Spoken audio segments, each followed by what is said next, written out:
هل عمرو دياب كان جاي مغصوب على الفرح؟ تعالوا نعرف ايه الحكاية.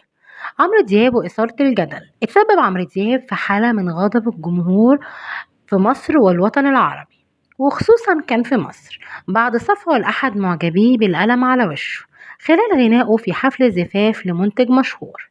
بيظهر عمرو دياب في الفيديوهات المنتشرة على السوشيال ميديا بشاب بيريد أن يتصور معاه سيلفي، ولكن لم يلتفت له عمرو دياب بسبب انشغاله بالغناء.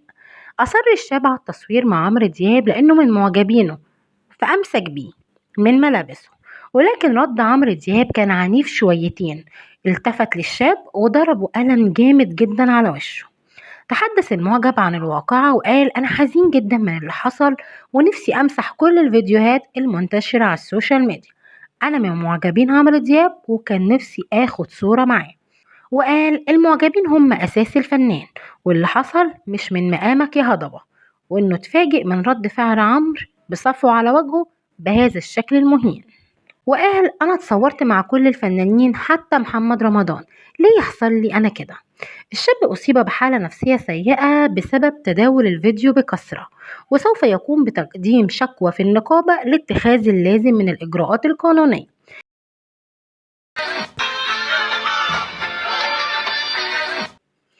طبعا دي مش الواقعة الأولى لعمرو دياب ولا التانية، كان قبلها واقعة إهانة السواق الخاص بيه، وواقعة أخرى ضربه لمهندس الصوت على المسرح في فرح ريم سامي. ليه الحيوان بتاعنا فين السواق؟ وعلقت نقابة الموسيقيين على ما حدث إنهم لحد دلوقتي ما شافوش الفيديو، وهم ما يقبلوش إهانة أي شخص، وسيبدأ التحقيق في ذلك واتخاذ الإجراءات المناسبة.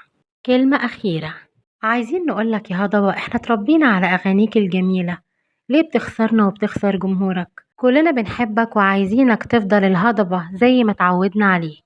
اوعى يكون ده غرور أو جنون الشهرة.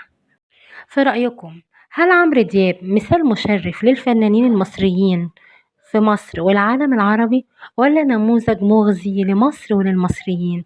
قولوا لنا رأيكم في التعليقات. كانت معكم المحققة نوس.